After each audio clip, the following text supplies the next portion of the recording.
Alright guys, I haven't posted a video in a little while, but this is the first video.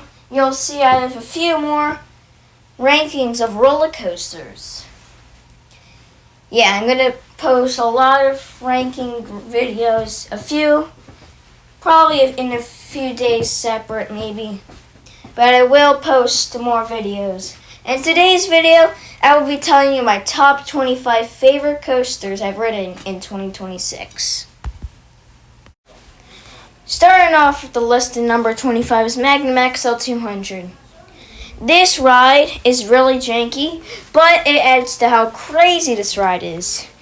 In this ride, people could sometimes not like this ride because it's maybe the Triangle Hills, because the Triangle Hills are really crazy ejector airtime, and that ride, it's just crazy, and sometimes it can hurt your thighs, which can make this ride not a good ride. But in my opinion, it's in the middle tier. It's maybe too much for me, but not that bad. It's pretty decent. Now at number 24 is Kraken. And this ride I haven't ridden in a little while, not too long. It was May 4th, 2026. So it's a little while ago since I last rode this. So I don't remember much. All I remember is, I don't know. But I was in the second last row, and I think this ride's a front row ride. But let's go to number 23. At number 23 is Kumba. This ride is pretty legendary. It is gone forever now. And this ride is a pretty good ride. It's pretty crazy intense. Inversions are pretty whippy. But there's some headbang on this ride, in my opinion. The first ride I did this year didn't have really much headbanging at all. It was a good experience. But the last time I rode, it was just the last time I ever rode this roller coaster, there was some headbang. But it's still a pretty good ride. And number 22 is Montu. Now this ride could be your favorite invert in America or ever, or it's a pretty good invert. Now this ride was a pretty good ride, but there was a little bit headbang, but it's pretty fun. It is better than Kumba because it has less headbang, but it's a pretty whippy ride. This ride's probably for the front row. Every invert's for the front row, but this is my least favorite out of the 3 inverts I've ridden. Ever, maybe. Of all the 3 inverts, this is my least favorite one. And number 21, some people really hate this ride because it's boring, but it's a pretty good ride. It is in the middle tier of Cedar Point coasters, and this is Valravn. This ride is pretty cool. Like, the first drop is really cool. You're 223 feet up. You're facing down. It tilts you down, maybe. Yeah, that's how I say it. I don't know. But I do get why people hate it. It is pretty boring, but I don't hate it. It doesn't mean it's a bad ride. It's a pretty good ride. And I ride it maybe every time I go to Cedar Point. Number 20 here is SheiKra. This coaster is better than Valravn because it has more airtime and the restraints too. You do want over restraints over vest restraints in a dive coaster, just because it could be more thrilling. And even though SheiKra only has one inversion, not a big deal. I don't think anyone really cares about that. But for me, this is a pretty good dive coaster. And number 19 here is the Bat. Now, this ride is really hidden. But if you know where this ride is, you need to ride this immediately. This roller coaster, you should probably ride every time you go to Kings Island. I've never rode every single aero suspended coaster, but this probably might be the best one out of all the 5 in the world. And number 18 is Manta. And I don't know if this should be in this place, just because I got stuck on this ride. And it was in a station, but the ride was closed due to weather. And that was a big problem because this place is really strict of weather, in my opinion. But if the breakdown didn't happen, this is where it would be ranked, and that's where I'm ranking it. It's a pretty fun ride.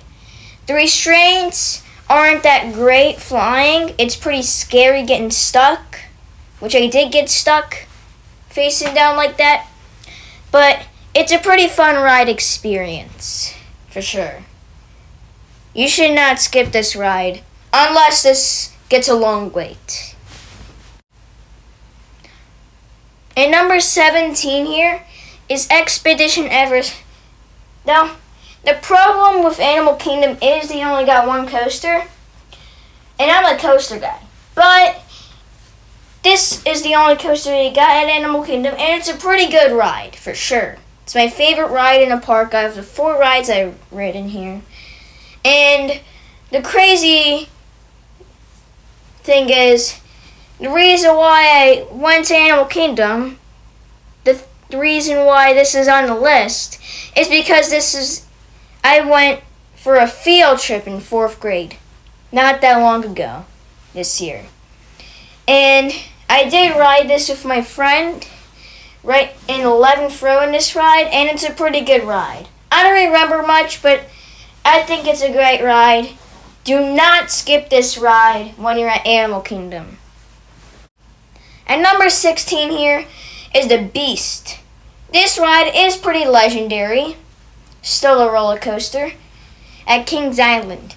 Now this ride, if you've never ridden this before and you are at Kings Island for your first time, this ride is one of the rides you need to try. This ride is pretty crazy. It could be a little bumpy, but every wooden coaster is bumpy, but this is like the perfect wooden coaster from the old wooden coasters. This ride came out from 1979, and this thing is better than it really should be because how old this ride is.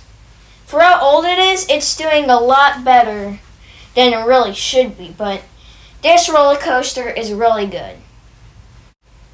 And number 15 here is Icebreaker. A pretty underrated roller coaster, especially the air tent. Now, some people don't really talk about how good the airtime is. It's pretty forceful. And the airtime hills on this ride, there's something that's the best part of this ride. Starting the ride backwards is pretty cool. And frontwards, backwards, and frontwards.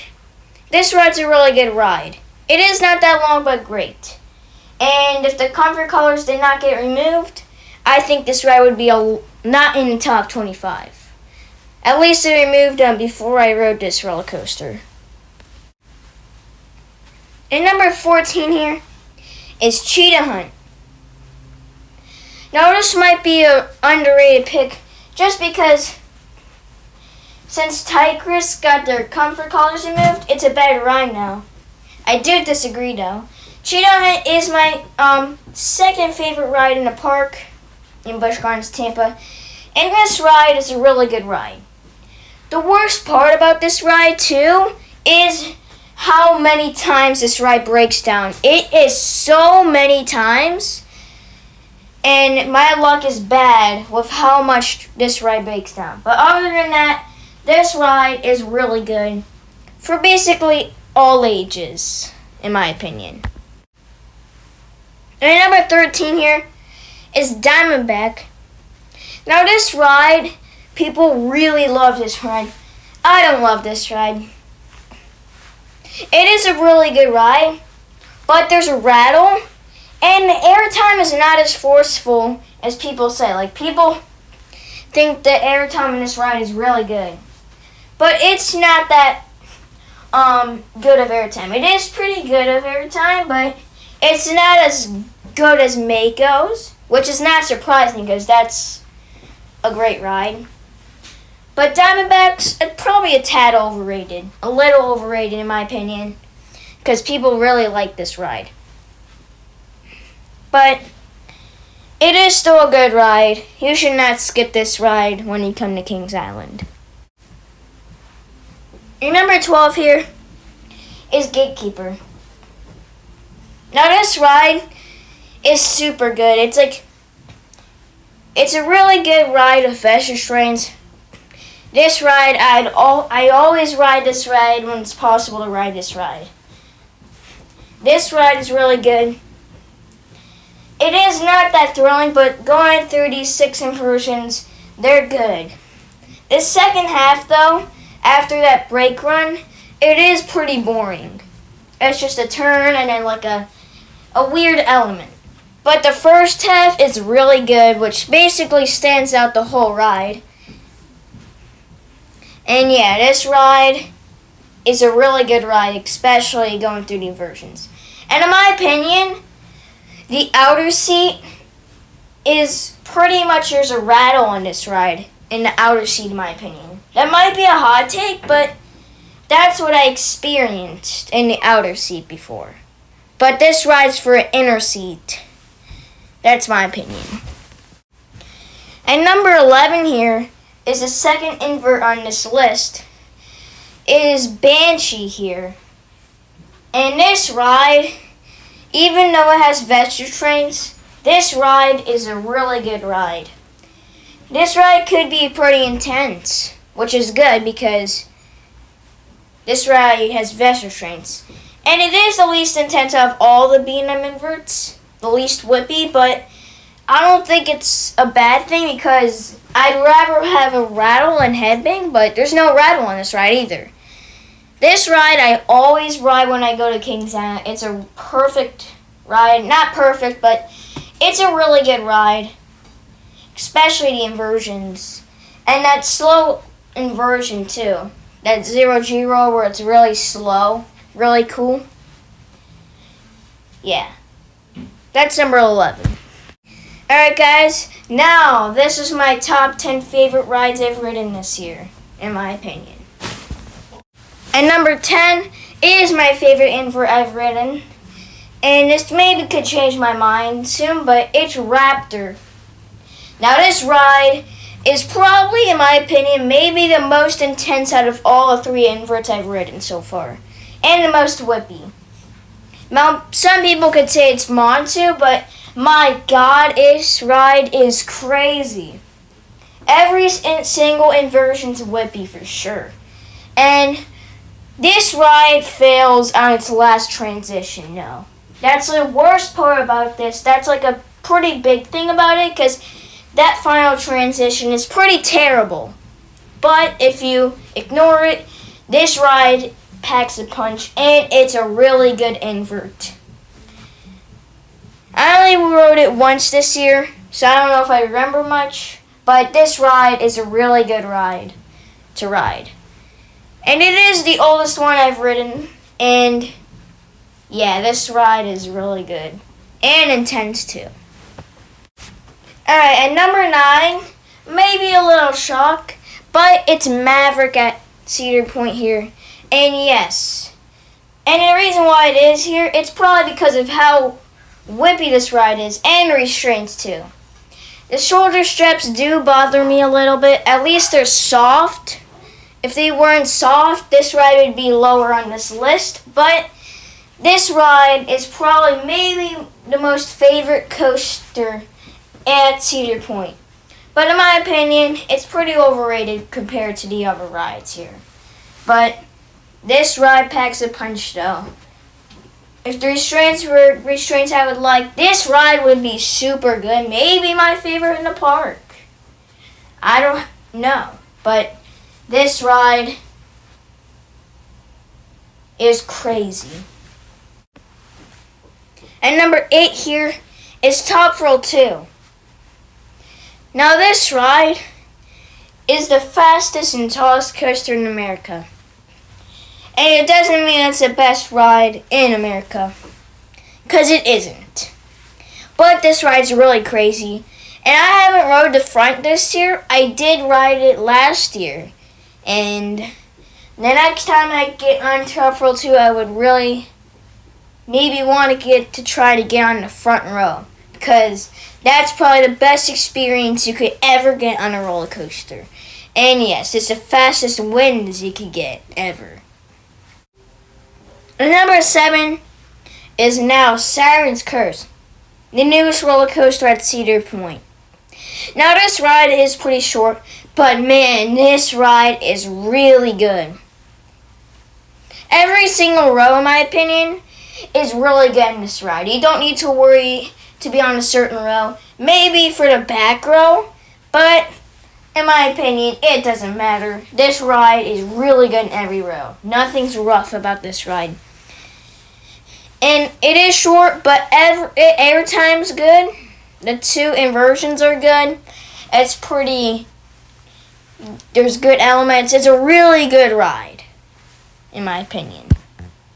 And number 6 may be a ride that might be a little underrated. Orion. Now, people maybe not like this Giga Coaster, but in my opinion, it's a pretty good ride, especially the front row. Every Giga Coaster is probably a front row ride. Maybe not every single one, but I bet so, yes. But Orion has some good airtime. Somehow better than Diamondbacks, in my opinion. There's a hot take right there.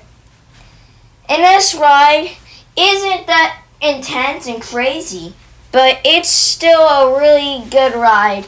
It's a Giga Coaster, so it's going to be good. But yeah, this ride packs a punch. And number 5 here is the best coaster at Kings Island. And this ride is the best pacing ever, Mystic Timbers. Now this ride, you should absolutely do not skip this ride. This ride is insanely intense. This may be the best wooden coaster in the world. And GCI is like the best wooden coaster manufacturer, in my opinion. I haven't done all of the manufacturers, but I think the best amount of coasters is GCI. And yeah, this ride packs a punch for sure. The airtime's crazy. The whip is crazy. It's really an insane, intense airtime machine too. This ride could get you out of your seat a lot of times. And yeah, I did say the pacing may be the best pacing on any coaster I know. But the shed is pretty cool. So yeah, I know I am a little scared of it, I know. But that is it. It's all a really good ride anyways. Number 4 here is Millennium Force. And yes, I am a Millennium lover. If not, this would not be ranked this high, but this is my second favorite in the park. And man, this ride is crazy. The rattle on this ride, or vibration, makes the ride better somehow, just because it makes it more thrilling. If it was butter smooth, this ride wouldn't be that great, just because it wouldn't be that much thrilling. But the airtime is pretty decent. The turns are really good, like the Outer Bank turns, whatever you call it. The big hill, the big airtime hill, maybe just looks really cool and tall, but it really does nothing. The second airtime hill is good, really good airtime hill, and the third one, that little hill, is really good too. So the airtime is like a pretty good airtime. And yeah, this is a front row ride. But my most recent rides are in row 13 and 10. And yeah, if it's in the summer, do not ride this ride in the front row at nighttime in the summer. That's like the worst experience you could get on this roller coaster. Alright guys, you're going to be shocked what's number 3. And it is Mako. Yes, that is how good this ride is. I really like this ride.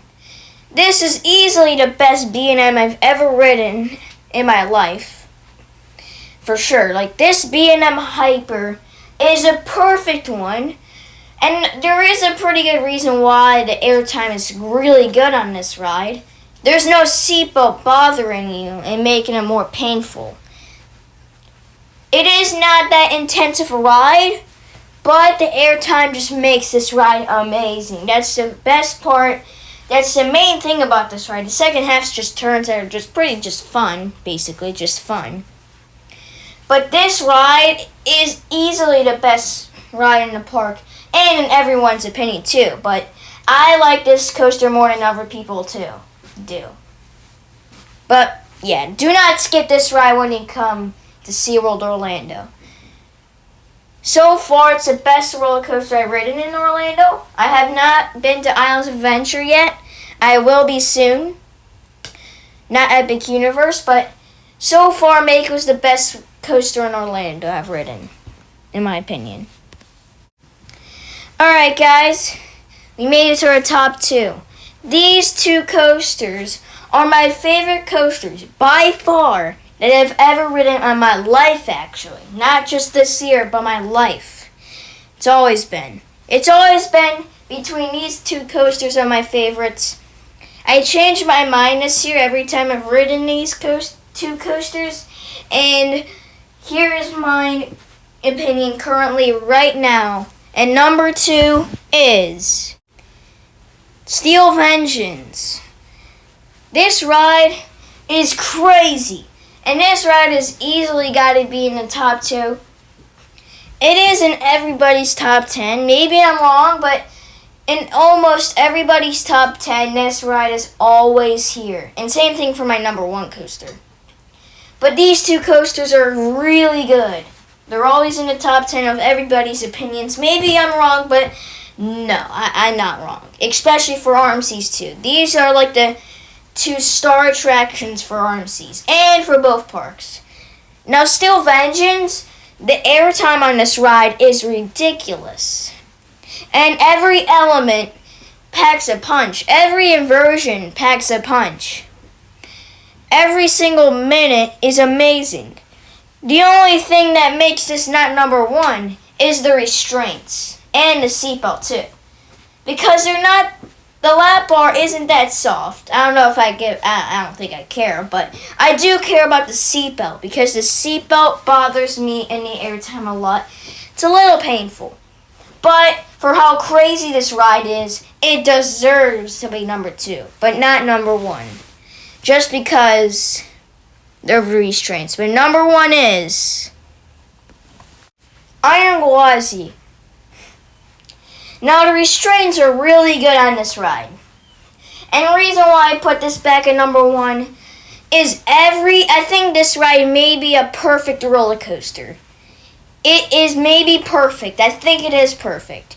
It isn't that long as Steel Vengeance, but it is pretty long enough to be the number 1 coaster. This ride is amazing. You got a drop that is so good. Tallest RMC actually in the world. And yeah, every element is S tier maybe. Every element is world class on this ride. Now, I don't think I would care of the wait times. I know I am pretty lucky to have passes, like special passes. But if I waited this line for 30 minutes, I think it would maybe worth it. Just because for how good this roller coaster is. And it's easily my number 1 just because it makes sense. Your number 1 coaster should be the one you should wait the longest. And this is the ride. And it usually gets 20-minute waits in like the afternoon. And man, I would easily just wait in line instead. Because of how good this thing is. Every single element hits. It's very intense. The restraints are comfortable. And it's just perfect, maybe. Yeah, perfect. So that's my top 25 favorite coasters I've ridden this year, in my opinion. Comment down below what your top 10 maybe is, if you want to share. Thanks for watching, and I will see you in the next video.